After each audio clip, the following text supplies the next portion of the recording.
যদি আপনার মনে হয় যে দেয়ালে পিঠ ঠেকে গেছে, কেউ কিছু করতে পারছে না আপনার জন্য, আপনি পরিপূর্ণ ইয়াকিনের সাথে, দৃঢ় বিশ্বাসের সাথে এই 4টা আমল নিয়মিত করবেন। এবং আমি বহু মানুষকে পার্সোনালি এটার পরামর্শ দিয়েছি, ওনারা আমল করেছেন, আমল করে উপকৃত হয়েছেন। এরকম বহু মানুষ আছেন, বৃদ্ধ মানুষ, বাবা ক্যান্সারে আক্রান্ত হয়েছেন অনেক দেরিতে, আল্লাহ তাআলা অলৌকিকভাবে সাহায্য করেছেন। হ্যাঁ, কখনো যদি আল্লাহ তাআলা এই আমলগুলো করার পরও আমার বিপদ দূর না করেন, তাহলে হয় আমার আমলের মধ্যে কোনো ত্রুটি ছিল, অথবা আমার এই বিপদ দূর না হওয়ার মধ্যে আমার জন্য কোনো কল্যাণ নিহিত ছিল। আল্লাহ তাআলা আমার দোয়া কবুল করে যে উপকার হতো তার চাইতে বেটার কিছু হয়তো আমাকে দিবেন, এই ইয়াকিন একজন ইমানদারের থাকবে। সে 4টা আমলের 1 নম্বর হলো ইস্তেগফারের আমল। ইস্তেগফার, আপনি ফেসে গেছেন কোনো জায়গায়, কোনো উপায় পাচ্ছেন না, আপনি ইস্তেগফার করতে থাকেন। আস্তাগফিরুল্লাহ ওয়া আতুবু ইলাইহি, আস্তাগফিরুল্লাহ ওয়া আতুবু ইলাইহি, আস্তাগফিরুল্লাহ ওয়া আতুবু ইলাইহি, আস্তাগফিরুল্লাহ, আস্তাগফিরুল্লাহ, আস্তাগফিরুল্লাহাল্লাযী লা ইলাহা ইল্লা হুয়াল হাইয়ুল কাইয়্যুম ওয়া আতুবু ইলাইহি ওয়া লা হাওলা ওয়া লা কুওয়াতা ইল্লা বিল্লাহ। اللهم أنت ربي لا إله إلا أنت خلقتني وأنا عبدك وأنا على عهدك ووعدك ما استطعت أعوذ بك من شر ما صنعت أبوء لك بنعمتك علي وأبوء لك بذنبي فاغفر لي فإنه لا يغفر الذنوب إلا أنت سيد الاستغفار। এভাবে যে কোনো ইস্তেগফার করতে থাকেন, আপনি বেশি বেশি করে আল্লাহর কাছে ইস্তেগফার ক্ষমা প্রার্থনা করতে থাকেন, খুব বেশি। আপনার 2 ঠোঁটে অনবরত আপনি চাইতে থাকেন আল্লাহর কাছে ক্ষমা। এই ইস্তেগফার সম্পর্কে নবী করিম সাল্লাল্লাহু আলাইহি ওয়াসাল্লাম বলেছেন, মাল্লাজিমাল ইস্তেগফার, যে ব্যক্তি ইস্তেগফারকে আঁকড়ে ধরবে, আঁকড়ে ধরা মানে কি, এটা ছাড়বে না, সে পড়তেই থাকবে অনবরত।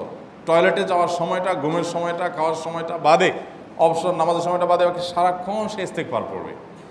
এরকম যদি কেউ করে, আল্লাহ রাব্বুল আলামিন জাআলাল্লাহু লাহু মিন কুল্লি হাম্মিন ফারাজা ওয়া মিন কুল্লি যায়কিন মাখরাজা, সকল পেরেশানি থেকে, সকল টেনশন থেকে বের হওয়ার পথ আল্লাহ তাআলা অলৌকিকভাবে তার জন্য আবিষ্কার করে দিবেন। এবং আমি আমার জীবনে যেটা বলেছিলাম, বিস্তারিত বলতে চাই না, এরকম পরিস্থিতি আসছে যে চোখের সামনে কোনো আপাতত রক্ষার কোনো পথ আর খোলা নেই, এমন ভয়াবহ বিপদ। ইস্তেগফার করতে করতে এমনভাবে আল্লাহ তাআলা সাহায্য করেছেন যে এটা কল্পনা করলেও মনে হয় যে স্বপ্নের মতো। কিভাবে এখন এই লোক এই জায়গায় আসলো আমার সাহায্যের জন্য, এই লোক তো এটা আমি এই জায়গায় আসার কথা না, টিকুনি এসে হাজির হয়ে গেলেন এবং উপকারটা, আমার সমাধানটা হয়ে গেল সমস্যা।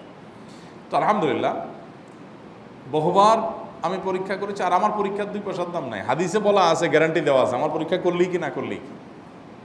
তাহলে একটা আমল হলো কি, ইস্তেগফার। সব সময়ের জন্য এটা কন্টিনিউয়াস করবেন, আর এমনিও অবসর সময় ইস্তেগফার করবেন। আরবদের মধ্যে সৌন্দর্য আছে, তারা বিভিন্ন ডাক্তারের ওয়েটিং রুমে বা বিভিন্ন জায়গায় মানুষ যেখানে অপেক্ষা করে পাবলিক প্লেসগুলোতে লিখে রাখে ইস্তেগফার করুন, আপনার হাইওয়েগুলোর পাশে লেখা থাকে ইস্তেগফার করুন, এবং তারা আসলে একটু পরপর দেখা যায় ইস্তেগফার করে। ভালো মন্দ গুণ সবার মধ্যে আছে, তাদের এই ভালো গুণটা আছে, ইস্তেগফার বেশি বেশি করা। আমরা ইস্তেগফার সচরাচর এইভাবে অনবরত অবসর সময় করার অভ্যাস অনেকের মধ্যেই নাই। আমরা এটা চালু করবো ইনশাআল্লাহ। বিশেষ করে যখন কোনো সমস্যা হবে তখন ইস্তেগফার চলতে থাকবে মুখে অনবরত, ধীরে ধীরে মহব্বতের সাথে নিজেকে, নিজের পাপ অপরাধগুলোর কথা স্মরণ করে আল্লাহর কাছে মাফ চাইতে থাকবো, পেরেশানি দূর হবে ইনশাআল্লাহ। 1 নাম্বার 2, দুরুদ। নবী করিম সাল্লাল্লাহু আলাইহি সাল্লামের প্রতি দুরুদ পাঠ করা, এটা যদি আপনি নিয়মিত করতে থাকেন মহব্বতের সাথে, আল্লাহুম্মা সাল্লি আলা মুহাম্মদ ওয়া আলা আলি মুহাম্মদ কামা সাল্লাইতা আলা ইব্রাহিম ওয়া আলা আলি ইব্রাহিম ইন্নাকা হামিদুম মাজিদ, আল্লাহুম্মা বারিক আলা মুহাম্মদ ওয়া আলা আলি মুহাম্মদ কামা বারাকতা আলা ইব্রাহিম ওয়া আলা আলি ইব্রাহিম ইন্নাকা হামিদুম মাজিদ। আপনি একবার ছোট দুরূদ যদি পড়েন, সাল্লাল্লাহু আলাইহি ওয়াসাল্লাম, সাল্লাল্লাহু আলাইহি ওয়াসাল্লাম, আল্লাহুম্মা সাল্লি আলা মুহাম্মদ ওয়া আলা আলি মুহাম্মদ, শুধু এইটুকু পড়েন। জাযাল্লাহু আন্না মুহাম্মাদাম মা হুয়া আহলু, শুধু এইটুকু পড়েন। আপনি এইভাবে যেই কোনো দুরূদ নবী করিম সাল্লাল্লাহু আলাইহি ওয়াসাল্লামের প্রতি যদি পড়েন এবং পড়তে থাকেন অনবরত, ইস্তেগফারের পাশাপাশি দুরূদের ক্ষেত্রে নবী করিম সাল্লাল্লাহু আলাইহি ওয়াসাল্লাম বলেছেন যে এইটা তোমার জন্য যথেষ্ট হয়ে যাবে। তুমি যদি আল্লাহর কাছে আর কোনো দোয়া করতে না পারো, শুধু দুরূদটা পড়ো, তোমার সব পেয়ে যাবে, কিচ্ছু লাগবে না। এক সাহাবী বলছেন, রাসূলুল্লাহ, আমার দোয়ার মধ্যে দুরূদ কত পার্সেন্ট রাখবো? আমি তো আমার অনেক কিছু আল্লাহর কাছে চাইবো, দুরূদ মানে তো নবীজির জন্য দোয়া, মানে আমার জন্য তো আমি দোয়া করবো, আপনার জন্য দোয়া কত পার্সেন্ট করবো? 1/3, 1/4, তারপরে হাফ, এবার বিভিন্ন পার্সেন্টেজ বলছিলেন তিনি। নবী করিম সাল্লাল্লাহু আলাইহি ওয়াসাল্লাম বলেছেন যে হ্যাঁ, এর বেশি করতে পারলে আরও ভালো, আরও ভালো। তো ভদ্রলোক এর বেশি, ওই সাহাবী রাদিয়াল্লাহু তাআলা আনহু, তিনি এর বেশি বাড়াতে একটা পর্যায়ে বলছেন যে আমি সব দোয়া আপনার জন্য করি। নবী করিম সাল্লাল্লাহু আলাইহি ওয়াসাল্লাম বলেছেন, তাহলে তোমার আর কোনো দোয়াই করতে হবে না, এর মধ্যে সব দোয়া চলে আসবে। কারণ আপনি যদি বলেন আল্লাহ আপনার নবীর প্রতি আপনি রহমত নাজিল করেন, আপনার নবীর প্রতি আপনি শান্তি নাজিল করেন, আপনি যেটা দোয়া করেন, তো আল্লাহকে আল্লাহর নবীর প্রতি আপনি রহমত নাজিল করতে বললে আল্লাহ তাআলা আপনার প্রতি রহমত নাজিল করবেন কি করবেন না? আপনি কাউকে খুশি করতে চান, কার কাছ থেকে কিছু আদায় করতে চান, তার ছেলেটারে যদি হাদিয়া তোফা দেন, আদর যত্ন করেন, তো বাই ডিফল্ট অটোমেটিকলি ওই লোকের সিম্পেথি আপনার দিকে আসবে কি আসবে না? চোখ বন্ধ করে আসবে। তো আল্লাহর নবীর জন্য যখন আপনি দোয়া করবেন তখন আল্লাহ তাআলা আপনার প্রতি রহমত নাজিল করবেনই, এটা নবী সাল্লাল্লাহু আলাইহি ওয়াসাল্লামের ওয়াদা। যে কোনো পেরেশানি, তিনি আরও বলেছেন যদি কেউ দুরূদের আমল করে নিয়মিত, আল্লাহ রাব্বুল আলামিন তার সকল পেরেশানির জন্য যথেষ্ট করে দিবেন। এই আমলটাকে সবগুলো দূর করার জন্য যথেষ্ট হয়ে যাবে। এই দুরূদের আমলটা আমি দেখেছি সুবহানাল্লাহ গুলির মতো কাজ করে। আজকের ঘটনা, এক ভদ্রলোক সকালে একটা টেলিভিশন চ্যানেলে, বেসরকারি চ্যানেলে প্রোগ্রাম শেষ করে নামছিলাম লিফটে, তো উপস্থাপক উনি বলছিলেন যে ভাই মানে দুরূদের আমল পড়ে আমি কিছুদিন আগে একটা মানে এমন একটা অবস্থা যে এইটা থেকে বের হওয়ার কোনো পথ আর নাই, শুরু করলাম দুরূদ অনবরত, এরপরে আল্লাহ তাআলা আমাকে এমনভাবে উদ্ধার করলেন আমি কল্পনা করতে পারিনি। আলহামদুলিল্লাহ এই আমলগুলো করে অনেক ভাইরা আমাকে অভিজ্ঞতা জানাইছেন যে আলহামদুলিল্লাহ তাদের অভিজ্ঞতা অলৌকিক। হ্যাঁ, ওই যে বললাম কখনো যদি আল্লাহ তাআলা আপনার দোয়া কবুল না করেন তাহলে হয় আমার ত্রুটি আছে, আর না হলে আমার জন্য আল্লাহ তাআলা এর চেয়ে বেটার কিছু রেখেছেন, আমি সেই ইয়াকিন রাখবো ইনশাআল্লাহ বিইذنিল্লাহ। আর এই দোয়াতে সমাধান হবেই হবে, সে বিশ্বাস থাকতে হবে। নবী করিম সাল্লাল্লাহু আলাইহি ওয়াসাল্লাম বলেছেন, হাদিসে কুদসিতে আল্লাহ বলেছেন আনা ইনদা যান্নি আবদি বি, বান্দা আমার প্রতি যেমন ধারণা করে আমি তেমন আচরণ করি। আপনি যদি চিন্তা করেন করে দেখি হয় কি না, দেখি ট্রাই করি, তাহলে ওই আল্লাহ তাআলা বলবেন ঠিক আছে দেখতে থাক। আপনি যদি ইয়াকিন করেন যে না নবী করিম সাল্লাল্লাহু আলাইহি ওয়াসাল্লাম যে বলেছেন অতএব সেটা হবেই, আর আল্লাহ রাব্বুল আলামিনের কাছে আমি ওইভাবেই চাবো যে আল্লাহ দিবেনই, আমি নিয়েই ছাড়বো, ইনশাআল্লাহ গুলি মিস হতে পারে, আপনার দোয়া মিস হবে না। ওই ইয়াকিন, ওই ঈমান আমার মধ্যে আনতে হবে, চেষ্টা করবো তো ইনশাআল্লাহ। তাহলে দুইটা আমল হলো, ইস্তেগফার আর দুরূদ। 3 নম্বর আরেকটা আমল হলো দোয়া ইউনুস। দোয়া ইউনুস, লা ইলাহা ইল্লা আন্ত সুবহানাক ইন্নী কুনতু মিনাজ জালিমিন। বেশি বেশি পড়তে থাকবেন, যখন বিপদে পড়বেন ইস্তেগফার আর দুরূদ পড়বেন সবচেয়ে বেশি, আর মাঝে মধ্যে দোয়া ইউনুস, লা ইলাহা ইল্লা আন্ত সুবহানাকা ইন্নী কুনতু মিনাজ জালিমিন। আল্লাহ সুবহানাহু ওয়া তাআলা কোরআনে কারিমে এই দোয়ার পরে বলেছেন ওয়াকাযালিকা নুনজিল মুমিনিন। এই দোয়া পাঠ করার মাধ্যমে ইউনুস আলাইহিস সালামকে পৃথিবীর ইতিহাসের সবচেয়ে অলৌকিক ঘটনা, সকল সায়েন্স, সকল আপনার বিজ্ঞানের তত্ত্ব সবগুলোকে আপনার সবগুলোর বিপরীতে বা সবগুলোকে আপনার ভুল প্রমাণ করে দিয়ে ওই জায়গাটার জন্য আল্লাহ তাআলা ইউনুস আলাইহিসকে মাছের পেটে ঢোকার পর সেখান থেকে আবার জীবিত রেখে বের করেছেন। অক্সিজেন অভাবে সেখানে এমনি মারা যাওয়ার কথা, আরও নানা কারণে মারা যাওয়ার কথা, তাই না? কিন্তু আল্লাহ তাআলা তাকে রক্ষা করেছেন, কারণ উনি ওই বিপদে পড়ার পর থেকে এইটা পড়তেছিলেন, লা ইলাহা ইল্লা আনতা সুবহানাকা ইন্নী কুনতু মিনাজ জালিমিন। তো আল্লাহ তাআলা কোরআনে বলেছেন এটা ইউনুস, তার নবী ইউনুস আলাইহিস সালামকে আল্লাহ তাআলা এর মাধ্যমে রক্ষা করেছেন, সেটা তার জন্য খাস না, এটা তার জন্য স্পেশাল না, বরং আল্লাহ বলেছেন ওয়াকাযালিকা নুনজিল মুমিনিন, এটা দিয়ে আমি তাকে রক্ষা করেছি, একইভাবে ঈমানদারদেরকেও এইটার মাধ্যমে রক্ষা করব। এটা বড় অস্ত্র পেয়ে গেলাম। দোয়া ইউনুস বেশি বেশি পড়বো ইনশাআল্লাহ, লা ইলাহা ইল্লা আনতা সুবহানাকা ইন্নী। আমার দেশে আবার দেখা যায় বিপদ হয়ে গেলে তখন হুজুর ভাড়া করে যে ভাই আপনারা সবাই মিলে এটা 1 লাখ বার পড়ে দেন, 1.25 লাখ বার পড়ে দেন, টাকা দিব আপনারা পড়ে দেন। আপনারটা আপনি পড়বেন ভাই, হুজুরদের কাছে দোয়া চান সমস্যা নাই, আর হুজুরদেরকে খাটায়া টাকা দিবেন কেন, এমনি টাকা দিবেন না দিয়া। আর এই দোয়া নিজে নিজে করতে থাকবেন। ইউনুস আলাইহিস সালাম ওই সময় কি লোক ঠিক করছিলেন যে ভাই আপনারা সবাই দোয়া ইউনুস পড়েন, আমি গেলাম, আমি মাছের পেটে গেলাম, আপনারা বসেন সবাই দোয়া ইউনুস পড়া দেন, করছেন উনি?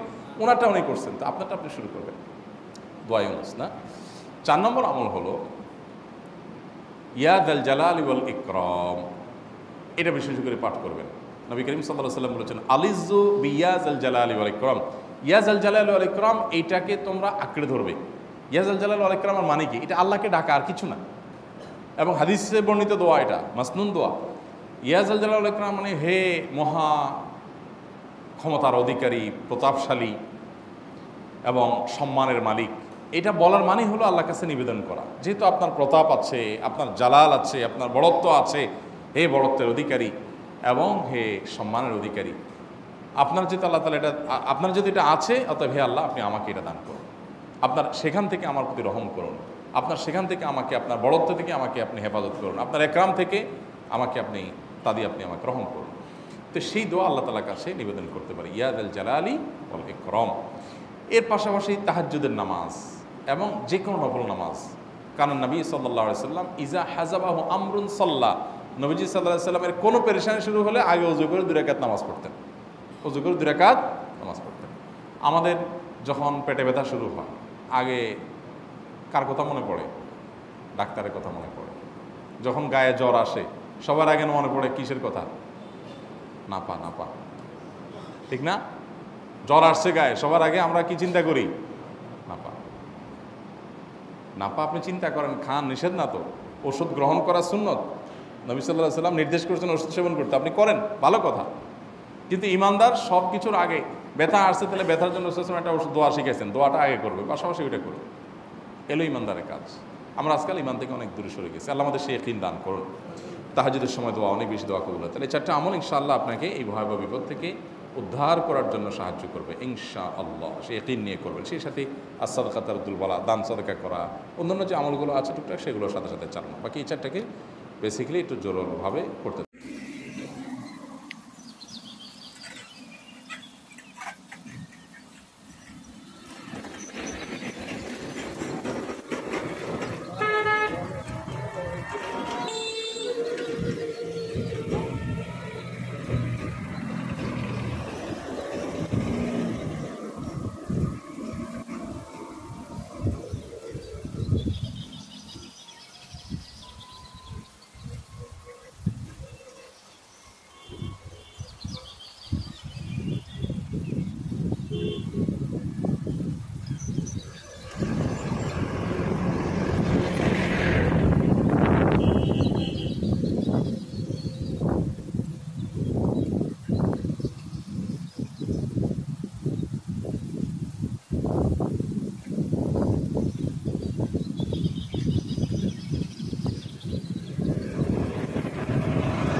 কামরাগো